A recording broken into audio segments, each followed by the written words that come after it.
안녕하세요. 슬기로운 중년 생활을 위해 생활 속 유용한 정보를 쉽게 읽어주는 희망지기입니다. 최근 자영업을 하는 A씨의 통장에 이름 모를 돈이 입금되었는데요. 이게 무슨 돈이지? 누가 보냈지? 하는 순간 전화 한 통이 걸려옵니다. 계좌번호를 잘못 입력해 차고 송금했으니 다시 계좌이체 시켜달라는 전화인데요. 구독자님들께 이런 일이 일어난다면 어떻게 하시겠어요? 사실 송금 실수는 누구나 할 수 있는 거니까 별다른 의심 없이 돈을 다시 이체해 줄 것 같진 않으신가요? 하지만 이런 전화가 바로 신종 보이스피싱으로 나도 모르게 범죄에 가담되어 형사처벌 대상이 될 수 있다고 합니다. 오늘은 모르는 돈이 계좌에 입금되었을 때 대처하는 방법과 보이스피싱범들의 사기 유형에 대해서 알려드리려고 합니다. 시청하시면서 좋아요만 한번 꾹 눌러주세요. 구독, 좋아요, 알림 설정 콕콕. 신규 통장 발급 절차가 매우 까다로워져 대포 통장을 개설하는 것이 어려워지자 보이스피싱범들의 사기 수법이 더욱 교묘해지고 있습니다. 실제 사기 수법을 한번 보실까요? 자영업이나 사업을 하시는 분들은 인터넷상에 계좌번호, 이름, 연락처 등을 공개하기도 하는데요. 보이스피싱 사기범들은 이것을 악용한다고 합니다. 보이스피싱 피해자들로부터 이렇게 공개된 계좌로 직접 돈을 입금하도록 유도한 뒤 피해자의 돈이 입금되면 은행원인 척 하면서 계좌 주인에게 전화를 걸어 돈이 잘못 입금되었으니 다시 이체를 하거나 현금으로 인출할 것을 요구하는데요. 은행에서 잘못 입금되었다고 하니까 당연히 다시 돌려줘야 할 것 같다는 생각이 드실 텐데요. 하지만 아무 의심 없이 이체했다가는 보이스피싱 일당의 공범이 될 수 있습니다. 그래서 절대 계좌이체를 하시면 안 되는데요.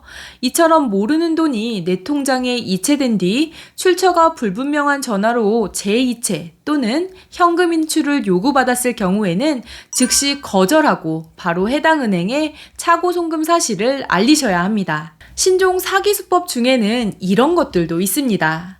요즘 알바 사이트나 SNS 광고에서 많이 보셨을 텐데요.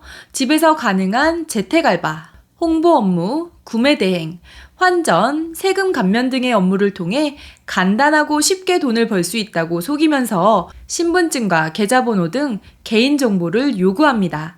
회사가 세제 혜택을 받기 위해 도움이 필요하다고 하면서 일정 금액을 입금하고 급여를 제외한 나머지를 다른 계좌로 이체해달라는 식의 요구를 하는데요. 이건 역시 사기 수법이니 정식 채용 이전 단계에서 신분증 사본, 계좌번호 등을 요구하면 무조건 거절하셔야 합니다. 이 밖에 문자나 SNS 메시지를 통해 통장 대여를 제한하는 경우도 있습니다. 보통 통장을 빌려주는 대가로 하루 10만 원 이상의 단기 고수익을 보장한다, 300만 원 선지급한다 등의 내용으로 소개하는데 이건 역시 불법이니 무조건 거절하셔야 합니다. 마지막으로 대출이 필요한 사람들에게 대출을 해주겠다며 접근하는 방법도 있는데요. 금융회사로 가장해 대출이 필요한 사람들에게 문자나 전화로 접근한 뒤 신용도가 낮으면 대출이 힘드니 입출금 거래 실적을 늘려야 한다고 요구하는 경우가 있다고 합니다. 이건 역시 신종 보이스피싱의 수법이니 잘 알아두시기 바랍니다.